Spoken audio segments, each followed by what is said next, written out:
오늘부터는 이제 사무엘상을 공부하려고 합니다. 그래서 오늘은 택하신 백성들의 기도를 들으시는 하나님, 그런 주제로 설교를 하려고 그래요. 이 사무엘상 말씀은 제가 4년 전에 새벽 기도 때 이제 이렇게 매일 묵상을 했습니다. 그 당시 새벽 기도 몇 명 얼마 나오지 않는 인원들이 나왔죠. 그래서 그 말씀을 그 당시에는 이제 영상으로는 그 당시 이 1층에 카메라가 없었어요. 한 장로님 이제 기증하기 전까지는 없어가지고 이 오디오로만 녹음을 했었는데, 카메라를 하나 기증을 해주셔가지고 이제 그 카메라를 설치하고 그다음부터 이제 녹화해서 영상도 나오게 됐습니다. 이것은 이제 그 전이에요. 그러니까 음성만 나와요. 음성만 나오는 그 파일을 홈페이지에 이제 이렇게 다 올려놨죠. 그래서 보니까 꽤 여러분들이 들으셨더라고요, 말씀을. 그래서 참 감사하게 생각합니다. 한 25분 뭐 이 정도 이렇게 설교를 해서 올려놨습니다.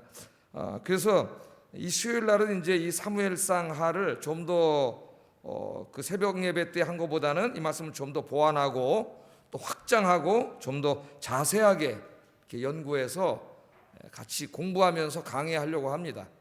그럼 이제 영상으로 다 올라갈 거 아니에요, 그죠? 그래서 홈페이지에 이제 자세하게 강의한 것들을 올려놓으면은 또 이게 다 끝나는 날 사무엘상, 사무엘하 이 강해 설교가 이제 완성돼 가지고 그때 이제 이렇게 또 다 이렇게 축적이 되겠죠. 그래서 자료로 계속 남겨놓으려고 그래요. 그러면 이제 성도님들이 혼자 또 말씀을 읽고 그럴 때 공부할 수 있도록. 그래서 좀 새벽기도 때는 길게는 못하지 않습니까? 짧게 했는데 이제 조금 더 길게 이렇게 자세하게 설교를 하려고 합니다. 그 몇 년 전에 제가 이 사무엘상을 강의하면서 은혜를 제가 많이 받았어요. 제가 은혜를 많이 받고 그 당시에 이제 뭐 이렇게 기도하는 제목들이 있었는데 기도 응답을 받았습니다. 그 말씀을 강의하면서 나에게 확신이 오고 정말 확신이 오더라고요. 평안을 주시고 기도하는 게 다 응답을 해 주셨어요.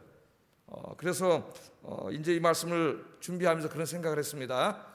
기도를 했어요. 하나님, 우리 성도님들도 이 사무엘서를 공부하면서 하나님의 응답을 체험하게 해주세요.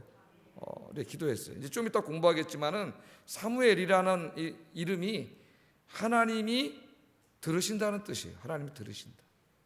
우리의 기도를 하나님 들으신다는 뜻입니다. 사무엘서가 오늘 제목이 뭐예요? 택하신 백성들의 기도를 들으시는 하나님, 사무엘 하나님, 그런 말이죠. 사무엘 하나님. 그래서 이 말씀을 듣는 중에 여러분들이 은혜를 받고 기도 응답을 받고 살아계신 하나님을 체험하는 큰 은혜가 여러분들에게 있기를 주의 이름으로 축복합니다.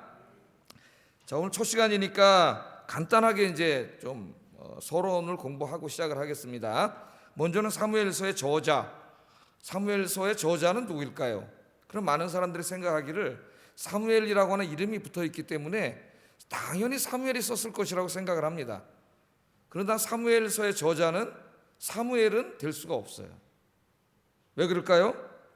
사무엘은 사무엘상 25장 1절에 한번 배우세요. 사무엘상 25장 1절 찾아보세요 한번.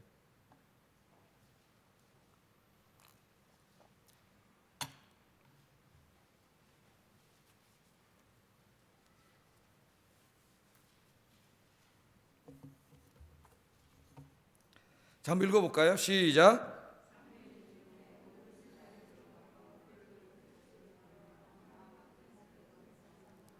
아멘. 거기 보면 사무엘이 어떻게 했어요? 죽었잖아요. 사무엘상 25장 1절에 보면은 사무엘이 죽습니다. 사무엘이 죽음으로 그 다음에 사무엘상 26장부터 나머지 부분하고 사무엘하 전체를 사무엘이 썼을 수가 없죠. 죽었는데 25장 1절에. 그래서 사무엘 상하, 원래 사무엘 상하는 우리 이제 성경에는 상하 이렇게 나뉘어 있지만은 원래 히브리 성경에는 한 권으로 되어 있어요. 한 권. 사무엘서 한 권입니다. 이걸 이제 헬라어로 히브리 성경을 번역하는 과정에서 그 70인경이라고 제가 가끔씩 얘기해 드렸죠. 따로 설명 안 하겠어요. 이제 하도 많이 했기 때문에. 그 70인경의 학자들이 이 번역을 할 때 열왕기서하고 사무엘서를 번역을 하면서 네 권으로 나눴어요. 그래서 그것을 제목도 왕국기 1, 2, 3, 4 70인경이 이렇게 되어 있습니다. 왕국기 1, 2, 3, 4 이렇게 되어 있고, 이것을 또 라틴어로 번역한 이 볼게이트 성경에 보면은 열왕기 1, 2, 3, 4 이렇게 되어 있어요. 그런데 이제 우리 성경에는 사무엘상, 사무엘하, 열왕기상, 열왕기하 그렇게 되어 있습니다. 사무엘서는 원래 한 권이에요. 한 권의 책이에요. 그러니까 이 죽은 다음에 그 뒤에 나머지 부분을 사무엘이 쓸 수는 없습니다. 그래서 사무엘이 이 사무엘서 전체를 썼다고 볼 수는 없어요. 자, 어떤 분들은 이렇게 말하는 분들이 있습니다. 사무엘이 죽기 전까지는 사무엘이 썼고 나머지 사무엘이 죽은 다음부터는 나단이 썼든지 갓이 썼든지, 선지자 나단, 갓 이런 사람들 있죠, 썼든지 그 사람들이 썼을 것이라고 이제 막연히 추측을 해요. 막연히. 증거는 없습니다. 막연히 추측을 해요. 뭐 그럴 가능성도 있어요. 그러나 증거는 없습니다. 자, 그럼 사무엘서는 사무엘이 안 썼기 때문에 사무엘하고 전혀 상관이 없는 거냐? 그렇지는 않아요. 사무엘이 쓴 말씀들이 있습니다. 자, 예를 들면은 역대상 29장 29절 한번 읽어보겠습니다. 시작. 사무엘의 글과 선지자 나단의 글과 선견자 갓의 글에 다 기록되고, 이렇게 나오죠. 다윗 왕의 행적, 다윗 왕의 행적입니다. 이게 어디 기록되어 있다고요? 처음부터 끝까지 선견자 사무엘의 글과 선지자 나단의 글과 선견자 갓의 글에 기록됐다래요. 그래서 이것을 기초로 해서 이제 사무엘이 살아있을 때까지는 사무엘이 썼고 나머지는 나단과 갓이 썼다, 그렇게 추측하는 사람들이 있다는 거예요. 그러니까 여기 보면은 분명히 사무엘이 쓴 글이 있었죠. 그게 지금 보존되어 있지는 않지만 그 글이 있었습니다. 누구에 대해서 썼어요? 다윗 왕의 행적을 기록한 글이 있었어요. 지금 우리 현존하지는 않지만, 자, 사무엘은 누굽니까? 이 다윗에게 왕이 되는 기름을 부은 사람이죠. 왕이 되는 건 못 보고 죽었습니다, 사무엘이. 그러나 왕의 기름을 부은 사람이 누구예요? 이새의 아들인 다윗에게 사무엘이에요. 사무엘이 기름을 붓고, 또 다윗이 왕이 되기 전에 사울 왕에게 쫓겨댕겼죠. 막 죽이려고 그래가지고 쫓겨댕길 때 나중에는 갈 데가 없으니까 사무엘에게 피해간 내용이 나옵니다. 사무엘상 19장 18절에 보면은 사무엘을 찾아가서 도움을 청해요. 그래갖고 사무엘이 그래 내 곁에 있으면서 나랑 같이 살자 그래가지고 사무엘이 다윗을 보호하면서 산 이야기가 이제 앞으로 우리가 공부하게 될 거예요. 사무엘상 19장에도 그런 얘기가 나와요. 그러니까 거기까지는 사무엘이 다윗과 함께 했습니다. 그러니까 다윗의 행적을 누구보다 잘 알죠. 자기가 왕에게 기름까지 부었으니까. 그러나 다윗이 왕이 되기 전에 죽었어요. 그 이유는 기록할 수가 없습니다. 그 이유는, 자, 또 하나는 다윗의 그 초반기 행적 외에도 사무엘이 기록한 글이 또 있다는 것을 성경이 이야기를 해요. 사무엘상 19장 22절 한번 읽어보겠습니다. 시작. 여호와 앞에 두고 모든 백성을 자기 집으로 보내매, 그렇게 나오죠. 그러니까 사무엘이 나라의 제도를 백성에게 말하고 어떻게 했어요? 책에 기록했죠. 그러니까 이스라엘의 제도에 대해서 백성들에게 가르치고 그것을 기록한 것이 있는 거죠. 사무엘의 글들이. 그러니까 사무엘서 안에는 사무엘이 다윗에 대해서 쓴 글들이나 어떤 국가 제도에 대해서 쓴 글들이나 그런 글들이 포함되어 있는 게 분명하지만 25장 1절에서 죽었기 때문에 25장 1절 이후에 있는 내용과 사무엘 하에 있는 내용들은 사무엘이 다 기록할 수는 없어서 사무엘서는 한 권의 책임으로 사무엘서의 저자가 사무엘이라고 할 수는 없다 그거예요. 그럼 우리가 이제 추측은 해볼 수 있겠죠. 추측은 하나님께서 사무엘서를 쓰도록 부르신 성경 저자가 있었을 거예요. 그 사람이 누군지 모르겠습니다. 그게 뭐 나단인지 갓인지 뭐 누군지 제3의 우리는 알 수는 없어요. 기록이 안 돼 있기 때문에. 그 사람이 있었는데 그 사람이 하나님의 계시의 말씀인 사무엘서를 쓸 때에 뭐를 참조했을까요? 사무엘이 써놓은 글을 가지고 있었어요. 그가. 그러니까 사무엘이 써놓은 글은 참조했겠죠. 다. 그거를 참조해서 하나님의 영감으로 사무엘서를 기록했을 것이라고 우리는 막연하게 추측은 할 수 있습니다. 이건 분명한 추측이에요. 하나님께 부름받은 어떤 성경 저자가 사무엘서를 쓰는데, 하나님 쓰라 그랬으니까, 예? 성령의 영감으로 쓰는 데 있어서 사무엘이 써놓은 글들의 상당 부분을 사무엘서 안에 참조해서 기록했지만 사무엘이 죽은 이유는 사무엘이 쓴 게 아니기 때문에 그건 사무엘이 쓸 수가 없죠. 그래서 저자는 사무엘이 쓴 글들을 다 자료로 이용해서 사무엘 상하 전체를 쓴 어떤 익명의 하나님의 사역자였을 것이다. 근데 이름은 몰라요. 나오지 않기 때문에. 그 정도만 우리가 저자에 대해서 이야기를 하겠습니다. 자, 역사적 배경. 역사적 배경을 또 한번 생각해 봐야 되겠어요. 사무엘서가 다루는 기간은 대략 주전 11세기 초부터 10세기 초반까지의 이야기들을 다루고 있습니다. 이야기를 다루고 있는데 이때의 주요 인물들이 누구냐면 이때는 사사시대의 마지막 시기예요. 마지막 시기. 그래서 누가 나오냐면 이제 엘리라고 하는 사사이자 제사장이 나오죠. 그 다음에 누가 나와요? 엘리 시대를 이제는 끝내고 새로운 시대를 시작하는 사무엘이 나옵니다.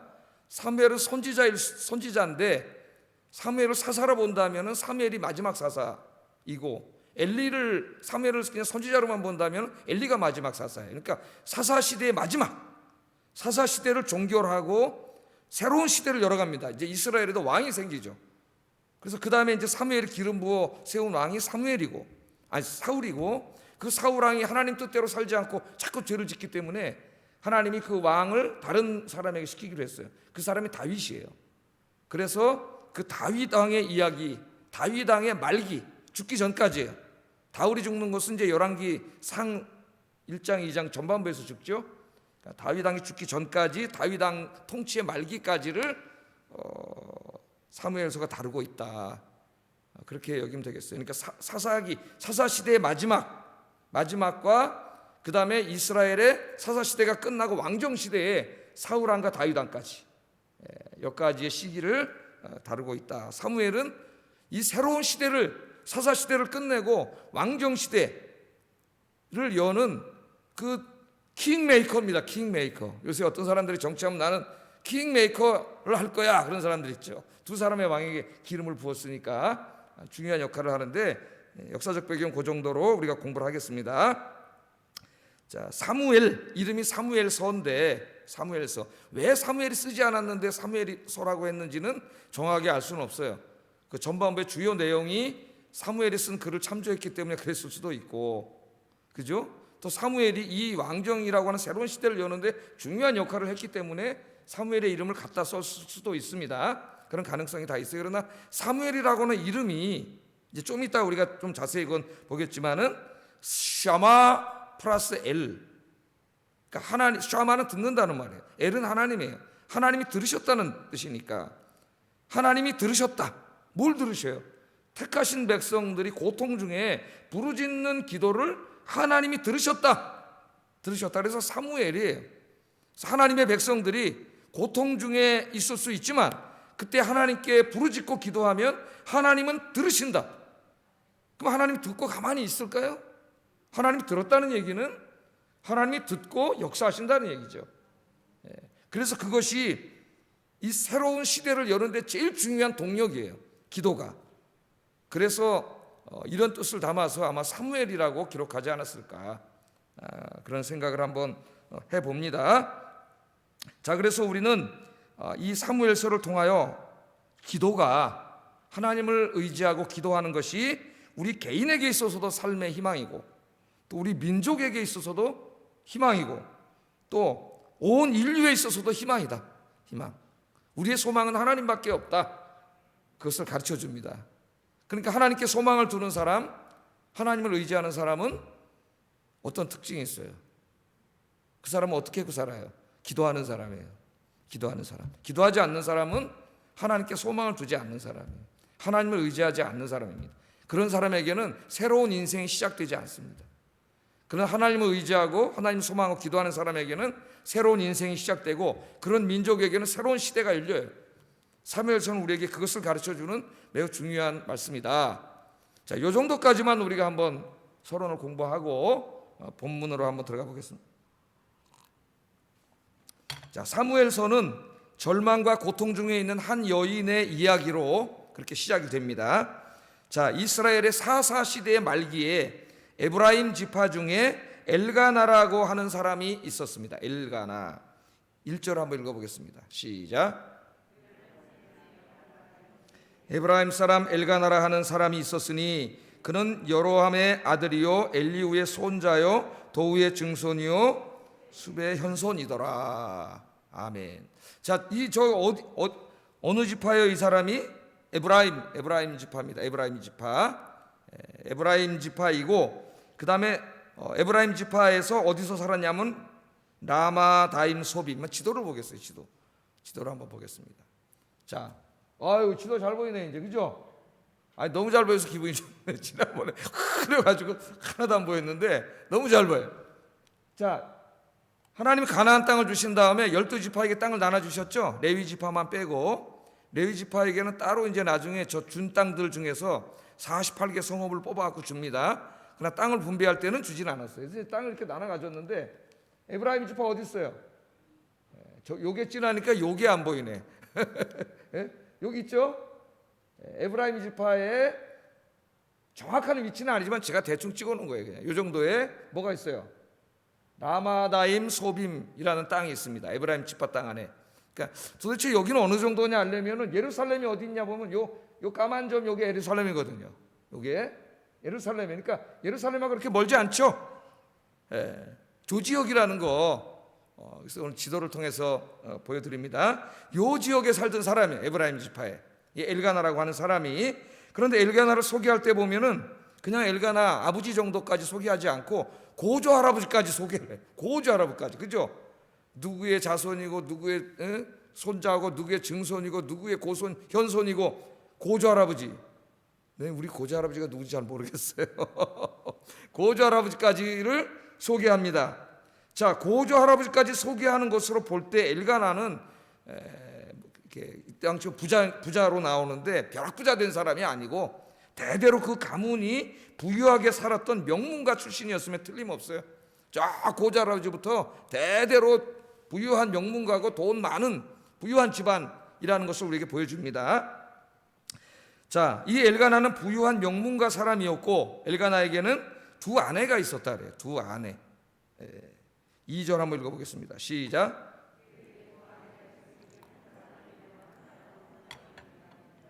분인나에게는 자식이 있고 한나에게는 자식이 없었더라. 그렇게 말합니다. 자, 오늘 주인공은 한나죠. 한나가 주인공인데 한나는 엘가나의 첫 번째 부인이었습니다. 첫 번째 부인. 우리말로 여기 보면은 한 사람의 이름은 그렇게 나오잖아요. 한 사람의 이름. 여기 하나라고 하는 말을 우리말은 이제 하나라고 번역을 했는데 이 말은 에하드라고 하는 히브리 말을 번역했는데 이 뜻은 하나라는 뜻도 있지만 첫 번째라는 뜻도 있어요. 첫 번째. 그러니까 하나는 한나요. 첫 번째 부인은 한나요. 그런 뜻이에요. 성경 읽어보면서 아니 첫 번째 부인이라는 거 어떻게 알아요, 목사님? 이제 그렇게 안 물어보셔도 되겠죠. 야, 그 하나가 첫째라는 뜻도 있어. 폴스트라는 뜻도. 그게 바로 첫 번째 부인이라는 뜻이야. 이제 사무엘서를 잘 공부하신 여러분들이 그렇게 가르쳐 주세요. 모르는 사람 있으면. 자, 첫 번째라는 뜻이 있기 때문에 첫째 아내의 이름은 한나였다. 그렇게 번역을 해도 괜찮습니다. 자, 그러면 이 엘가나는 보면은 경건한 사람이었는데 왜 한나로 만족하지 않고 또 두 번째 부인을 얻었는가, 우리가 그런 생각을 할 수도 있어요.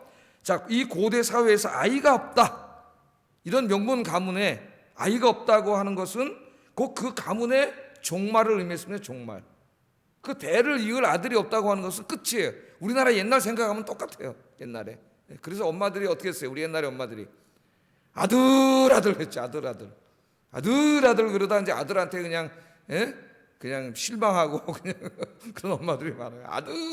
아들과 딸을 엄청나게 차별했어요. 자, 근데 하여튼 아들이고 딸이고 한나에게는 아이가 없습니다. 아이가 없기 때문에 엘가나의 이 명문 가문이 고조 할아버지부터 지금 내려오고 있는데 끝이에요. 끝. 죽으면. 그러니까 이거는 말할 수 없는 불효이고 가문을 멸망시키는 일이 되는 겁니다. 그래서 이 당시에 고대 사회에서 이런 일이 있을 때에는 남성들이 대를 잇기 위해서 어쩔 수 없이 두 번째 부인을 드렸습니다. 여러분, 이것이 창세기 16장에 보면은 아브라함 이야기에서도 나와요. 아브라함의 아이가 없습니다. 이제 대가 끊기게 생겼어요. 그랬더니 사라가 와서 뭐라 그래요? 여종 하갈을 들여서 대를 잇게 아이를 낳으세요 그러잖아요.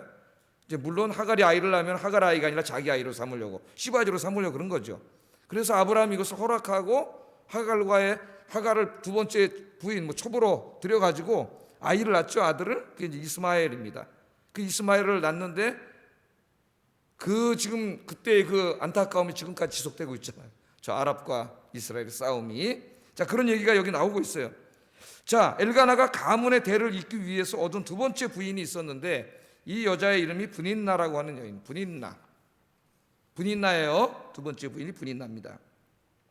자, 사무엘서는 이와 같이 아이를 낳지 못하는 한 여인의 이야기를 통해서 이야기를 진행시켜 나가고 있습니다. 자, 엘가나는 하나님을 경외하는 사람으로서 매년 온 가족과 함께 실로에 가서 하나님께 예배하며 제사를 드렸습니다. 지도를 한번 다시 보여줘 보세요. 실로는 어디 있는지. 자, 실로 어디 있어요? 예? 이 가차에 빨간 게 실로거든요. 아주 가차에 있죠. 가차에 있습니다. 가까이 있어서 간 건 아니에요.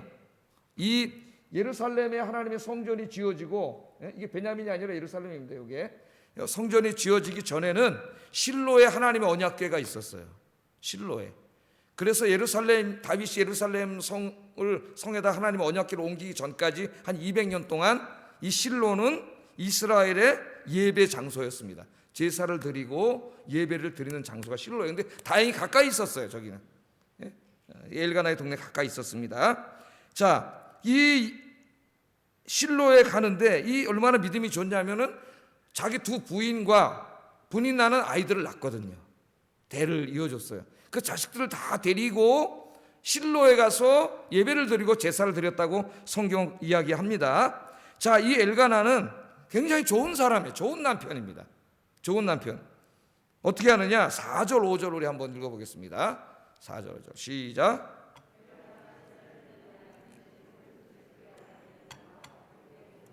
한나에게는 갑절을 주니 이는 그를 사랑함이로라. 이렇게 말씀이 나와요.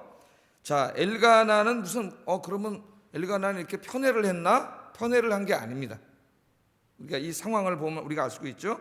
엘가나는 굉장히 좋은 사람이에요. 아이를 낳지 못하는 한나를 비난하거나 멀리하지 않고 그 한나를 불쌍히 여기고 사랑했습니다. 그래서 예배드리러 갈 때 제물을 가지고 가는데 그 브닌나는 자식들이 있잖아요. 자식이 위로가 되잖아요. 거기는 하나씩 주고 한나는 너무나 마음이 아파서 2배를 줬다는 거예요. 2배를. 2배를 줬어요. 왜? 한나의 마음을 좀 위로해 주려고. 그럼 굉장히 좋은 사람이에요. 저거 애기도 못 낳고 저거 와가지고 대 다 끊을 뻔하고 이런 못된 인간들이 많죠. 그런데 이 엘가나는 그런 사람이 아니에요. 굉장히 좋은 사람이에요. 그래서 오늘 오신 남편 여러분, 하나님 주신 아내를 사랑하시기를 주의 이름으로 축복합니다. 나 하나 믿고 결혼했는데 사랑하고 잘해줘야죠. 자, 갑절의 분깃을 주었어요. 한나는 비록 자식이 없는 아픔이 있었지만 남편의 사랑으로 인하여 그 아픔을 어느 정도 이겨낼 수 있는 그런 상황이 있었습니다. 그러나 한나에게 견디기 힘든 고통을 주는 사람이 하나 있었어요. 누구일까요? 남편의 두 번째 부인인 브닌나입니다. 브닌나는 엘가나가 가만히 보니까 남편이 자기는 하나 주는데 자기 자식들하고 난 애까지 낳아줬는데도 하나밖에 안 주고 저 한나는 2배를 주는 거죠. 그리고 화가 났을까요? 안 났을까요? 인간적으로 불쌍히 여겨야 되는데 화가 나고 제일 무서운 게 시기심이에요. 인간의 시기심이 확 발동을 했어요. 브닌나가.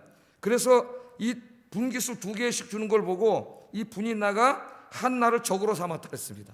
적으로 삼고 한나를 괴롭히기 시작했어요. 괴롭혀가지고 어느 정도 괴롭혔냐면은 한나의 마음을 격분하게 했어요. 몹시 고통스럽게 그렇게 했다 그래요. 6절 한번 읽어보겠습니다. 시작.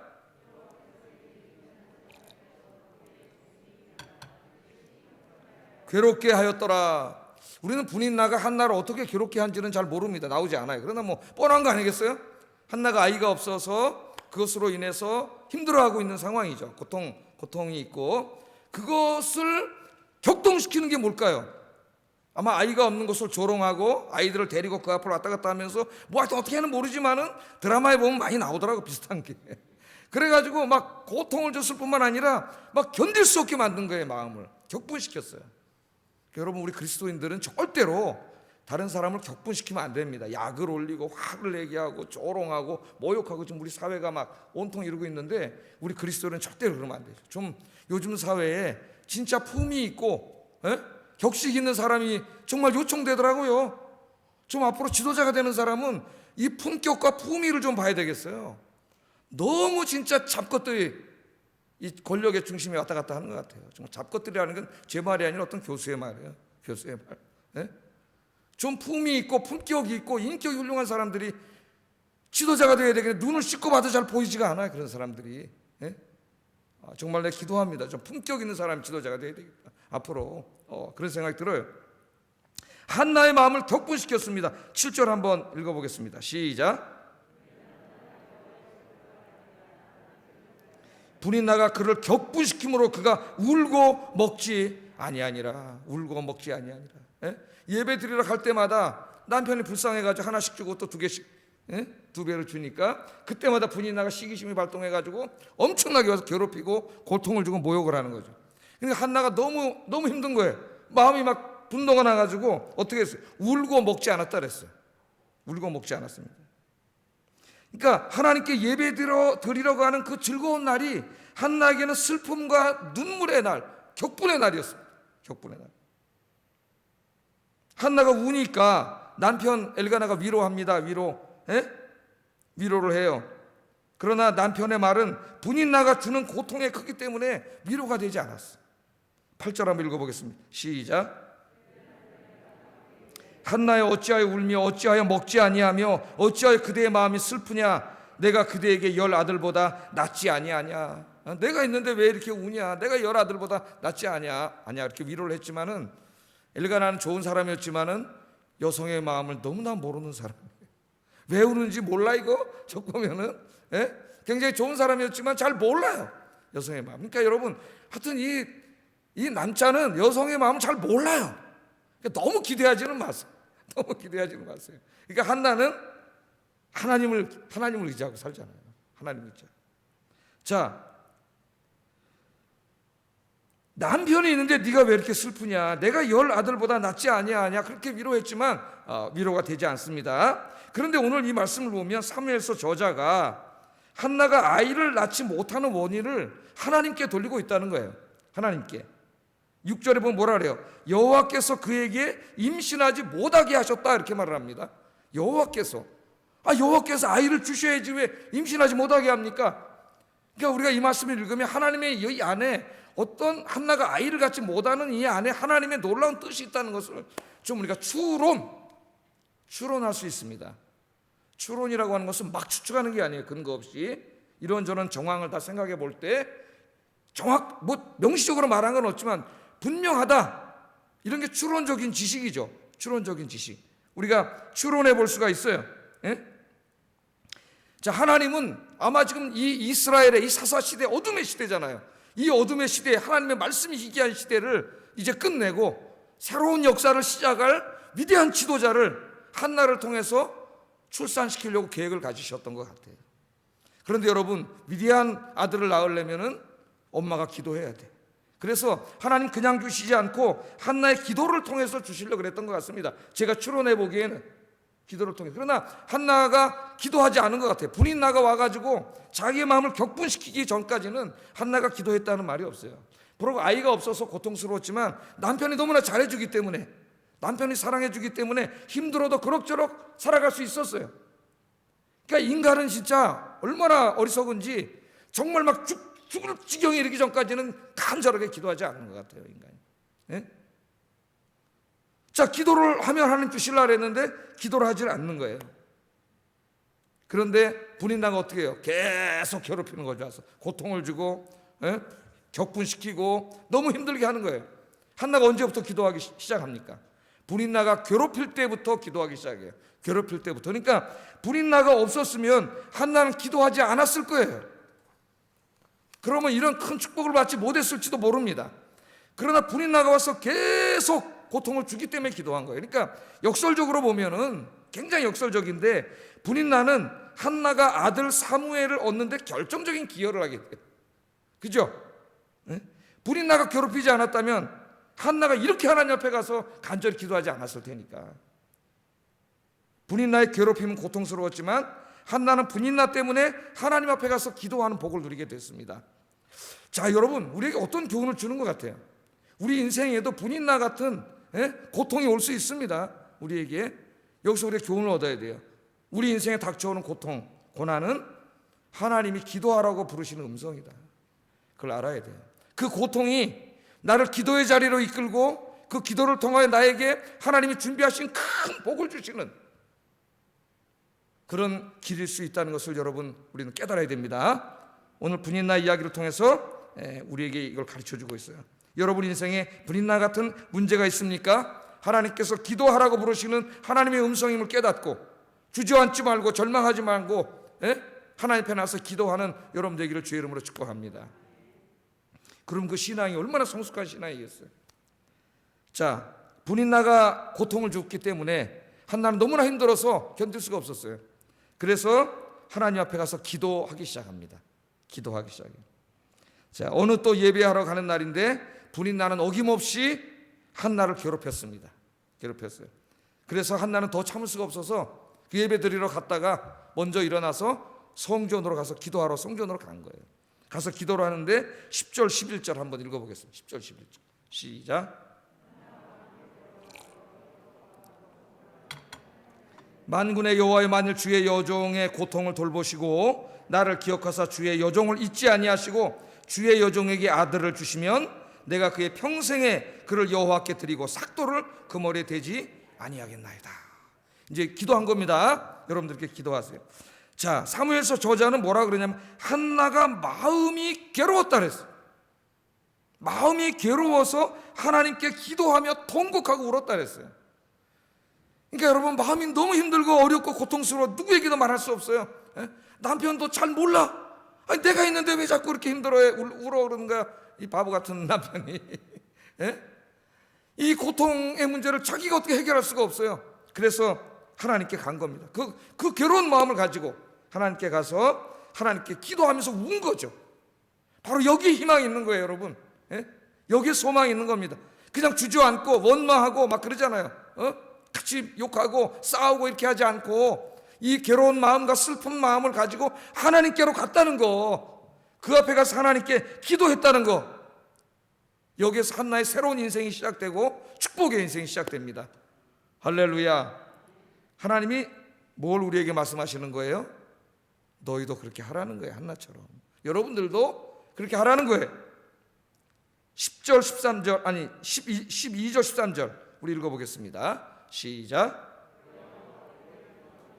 엘리가 그의 입을 주목한즉 한나가 속으로 말하매 입술만 움직이고 음성은 들리지 아니하므로 엘리는 그가 취한 줄로 생각한지라. 엘리 제사장이 저쪽에서 보니까 웬 여자가 와가지고 거기서 앉아 있는데 가만히 보니까 무슨 소리는 하나도 들리지 않는데 입만 있는 거예요.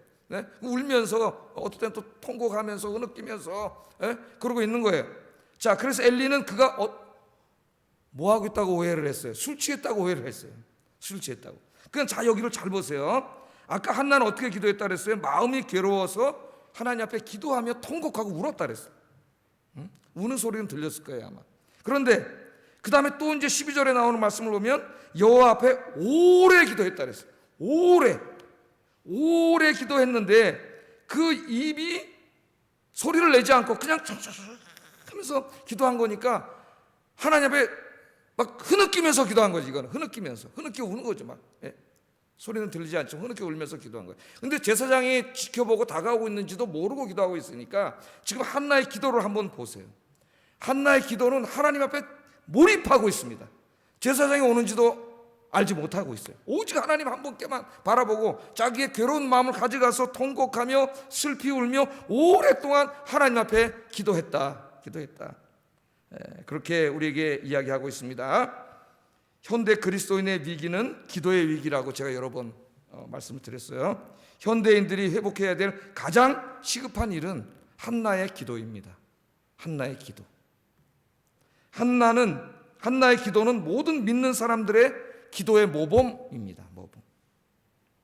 먼 훗날 유대의 랍비들, 유대교의 선생님들, 성경을 가르치는 선생님들은 한나의 기도를 참된 기도, 마음의 기도의 모델로 가르쳤습니다.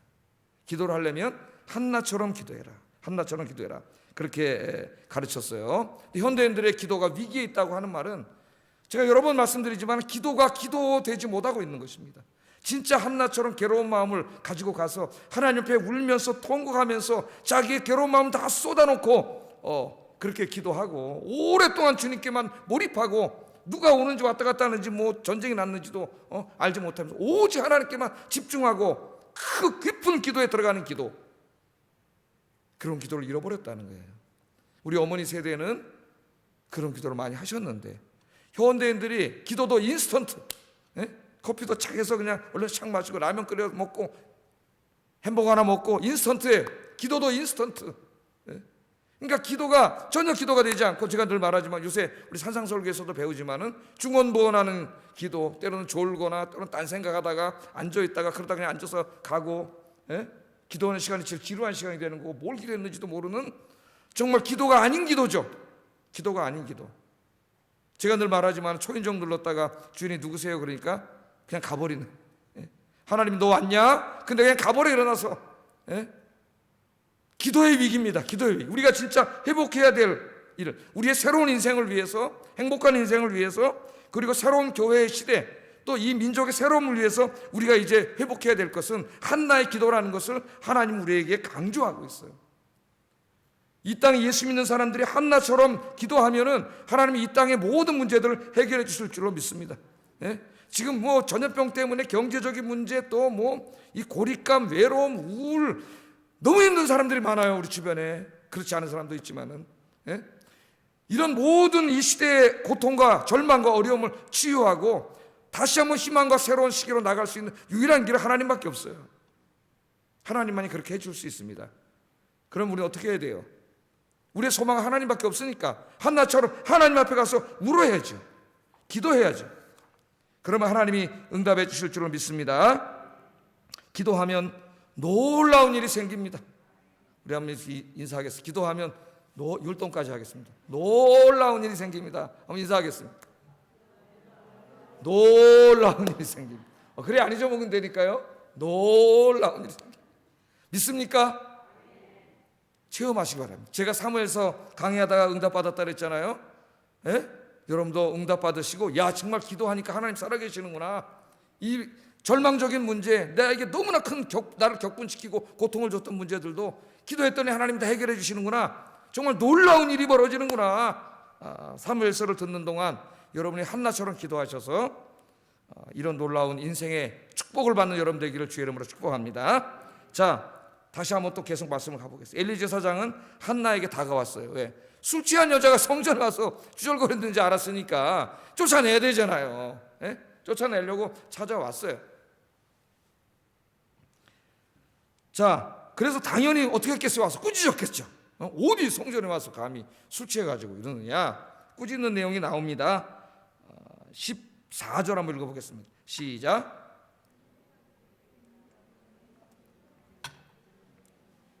말씀이 안 적혀 있나요? 한나가 대답하여 이르되 내 주여 그렇지 아니하니이다. 나는 마음이 이건 아까 읽은 거고, 그 앞에 있는 말씀이 보면 꾸짖죠. 포도주를 끊으라고, 술을 끊으라고 꾸짖습니다. 자, 한나는 14절에 보면 꾸짖어요. 성경책 보고 한번 14절 읽어보겠습니다. 시작. 네가 언제까지 취하여 있겠느냐. 포도주를 끊으라. 하여튼 술을 끊지 못하신 분이 있다면 오늘 이 말씀을 듣고 아멘하고 끊으시기를 주의 이름으로 축복합니다. 여기는 아마 마시는 분은 없을 거예요. 자, 술을 끊어라.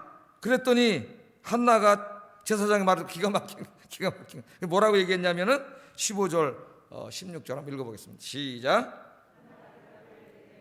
그렇지 아니하나이다. 나는 마음이 슬픈 여자라. 포도주나 독주를 마신 것이 아니요 여호와 앞에 내 심정을 통한 것뿐이오니 당신의 여종을 악한 여자로 여기지 마옵소서. 내가 지금까지 말한 것은 나의 원통함과 격분됨이 많기 때문입니다 하는지라. 여기 참 기가 막힌 말을 하는데, 한나가 제사장에게 하는 말이, 나는 뭐라 그래요? 마음이 슬픈 여자입니다. 마음이 슬픈 여자. 마음이 슬프다고 하는 것은 우리말로 하면은 이 마음에 있는 한이죠. 한. 응어리. 우리 어머님 세대의 어머니들이 이 마음에 한이 있어요. 한. 그래서 한국인의 정서가 한이에요. 한. 그래서 우리 어머니 아버님들 또 나이가 중년 이상이 되면은 다 노래를 발라드보다는 뭐를 좋아해요? 트로트를 좋아해요. 트로트를 좋아해요. 거기 우리 인생이 있고 한이 있고 그게 담겨 있잖아요. 나는 마음이 슬픈 여자라 그래요. 그러니까 지금 아이가 없어서도 고통을 당해왔지만 그 분이 나를 계속 괴롭히기 때문에 그 안에 있는 그 슬픔과 한과 응어리가 그냥 탁 있잖아요. 어쩌면 우리의 모습이에요. 한나의 모습이. 뭐 모양은 다르겠지만은, 예? 우리를 힘들게 하고 절망과 고통 속에 있게 하는 게 얼마나 많습니까? 나는 마음이 슬픈 사람입니다. 그렇게 이야기해요. 나는 술 취한 게 아니라, 그래서 이 슬픈 마음을 가지고 여호와 앞에 나와서 내 심정을 토해낸 것입니다. 통해낸 것입니다. 이렇게 심정을 통했다는 말은 쏟아냈다는 말이에요. 쏟아냈다는 말. 여러분 저 음식을 잡수시다가 체하면은 이 음식이 안에 있죠. 그럼 막 속이 불편하고 막 토하려고 하고 신침이 나오고 막 굉장히 힘들잖아요. 근데 이걸 확 토해내면 어떻게 해요? 시원해지잖아요. 시원해져. 그러니까 우리 안에 이 이 응어리, 이런 고통, 이런 것들이 이 안에 있으면은 병나서 죽어요, 사람이. 그게 만병의 원인이에요, 다. 그러니까 이런 것들이 있으면 안 돼요. 이런 것들을 오늘 한나처럼 하나님 앞에 나와서 다 쏟아내세요. 쏟아내. 하나님 앞에.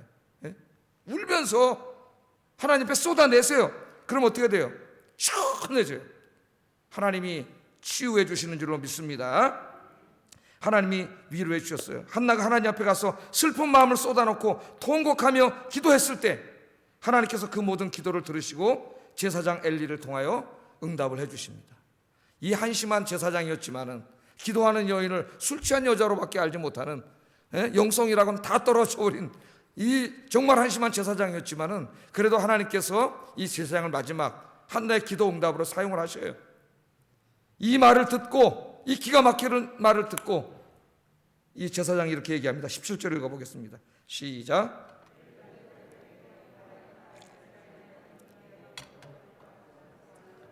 엘리가 대답하여 이르되 평안히 가라. 평안이 없는데 평안히 가라 그래요. 이스라엘의 하나님이 내가 기도하여 구한 것을 허락하시기를 원하노라. 아멘. 엘리의 입을 통해서 하나님이 응답해 주신 거예요.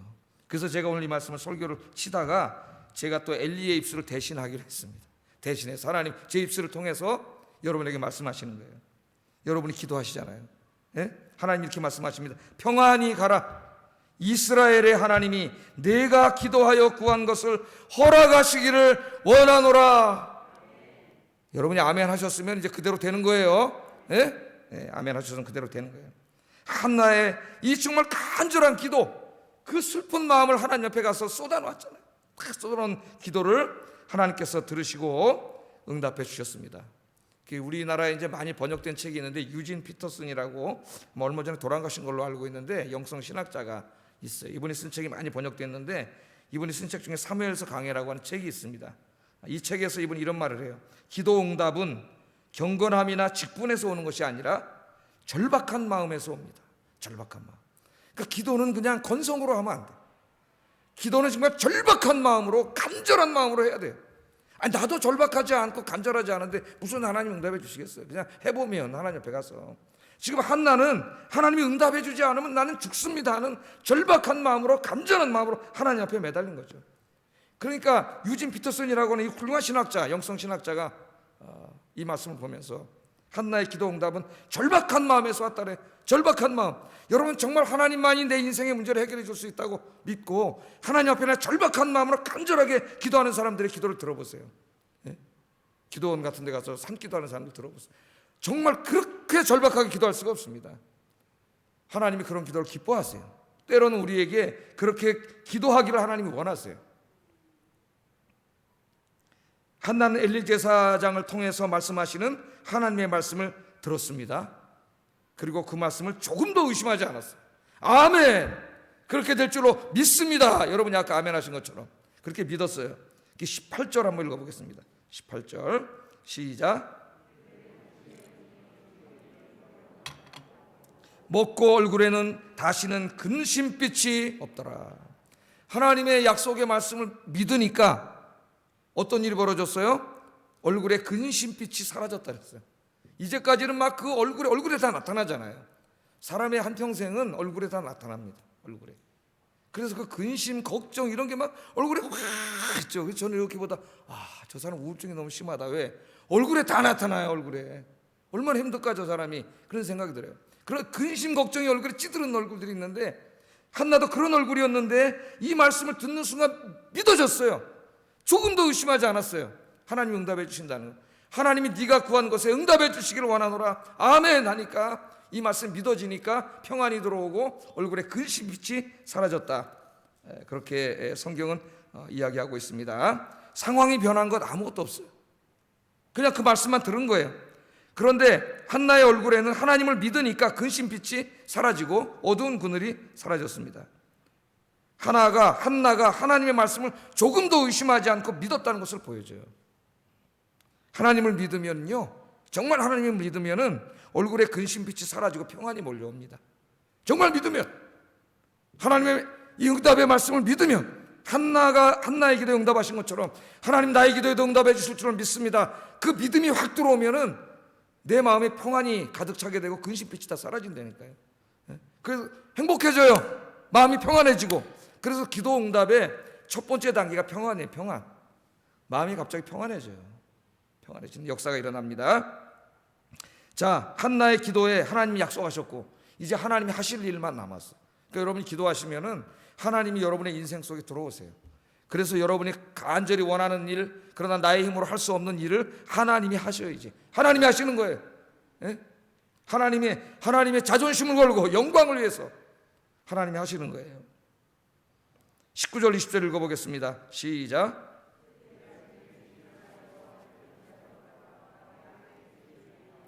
엘가나가 그의 아내 한나와 동침함에 여호와께서 그를 생각하신지라. 한나가 임신하고 때가 이름에 아들을 낳아 사무엘이라 이름하였으니 이는 내가 여호와께 그를 구하였다 함이었더라. 아멘. 할렐루야. 이 19절 20절 읽을 때 여러분 믿음이 확 생기지 않습니까? 예? 희망이 확 생기지 않습니까? 내 힘으로 내 지혜로 뭘 해보려고 할 때 다 맡겨가지고 절망밖에 없는데, 고통밖에 없는데, 예? 하나님께 기도했더니 어떻게 돼요? 하나님이 응답해 주시잖아요. 이 말씀을 읽을 때 소망이 갑자기 생기고 주저앉아 있다가 벌떡 일어나는 거지. 내가 이러고 있으면 안 되지. 교회 가서 기도해야지. 그리고 새벽 기도 나오고, 예? 하나님 앞에 기도하는 거죠. 기도만이 희망인데, 기도만이. 자, 여기 특별히 뭐라 그래요? 사무엘서 저자가 여호와 하나님께서 한나를 생각하셨다, 이런 데다 줄을 전해야 돼요. 한나를 생각하셨다. 뭘 생각하신 거예요? 한나가 어떻게 했길래 그 마음이 슬픈 여자가, 그 마음이 격분하고 고통있는 여자가 하나님 앞에 나와서 울면서 눈물로 하나님 앞에 이걸 다 쏟아놓고 기도했을 때 그 기도하는 한나를 하나님이 생각하셨다는 거예요. 생각하셨다는 말은 기억하셨다는 거예요. 여러분이 이렇게 기도하면은 하나님이 여러분 기도가 듣고 계세요. 다 보고 계세요. 하나님이 절대로 잊지 않으십니다. 기억하시고 생각하시고 하나님의 때에 가장 좋은 사무엘로 하나님이 응답해 주실 줄로 믿습니다. 이 사무엘을 주셨다 그러잖아요. 아들의 이름이 사무엘. 아까 사무엘이 뭐라 그랬어요? 제가 저기 뭐라 그랬어요?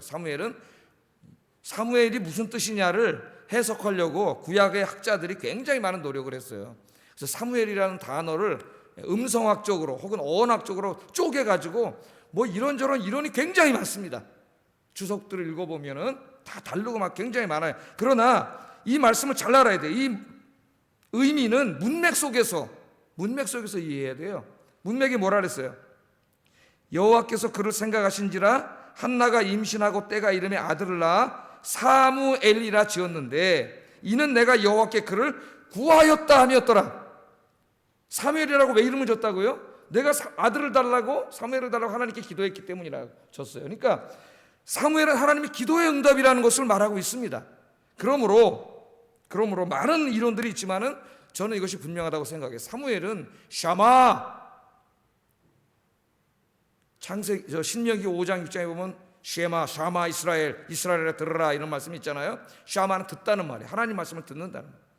듣는다. 이건 이제 하나님이 들으신 거죠.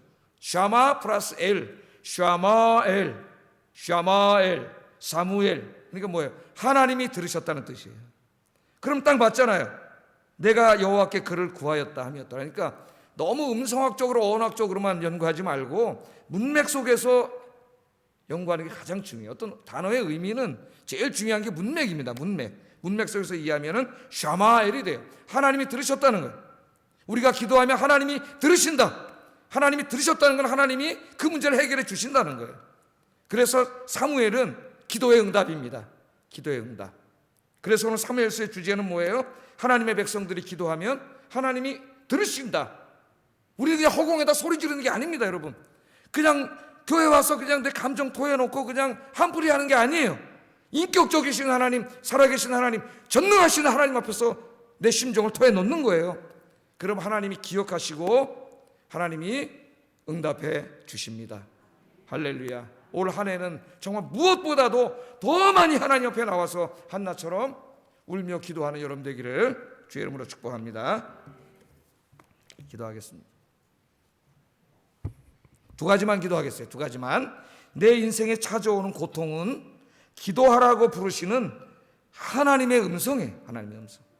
한나처럼 고통 속에서 통곡하며 기도하게 하소서. 기도하게 하소서. 두 번째, 하나님은 사무엘의 하나님입니다. 우리의 기도를 들으시는 하나님. 올 한 해 한나처럼 기도하여 사무엘의 축복을 경험하는 한 해가 되게 하여 주시옵소서. 같이 기도하겠습니다.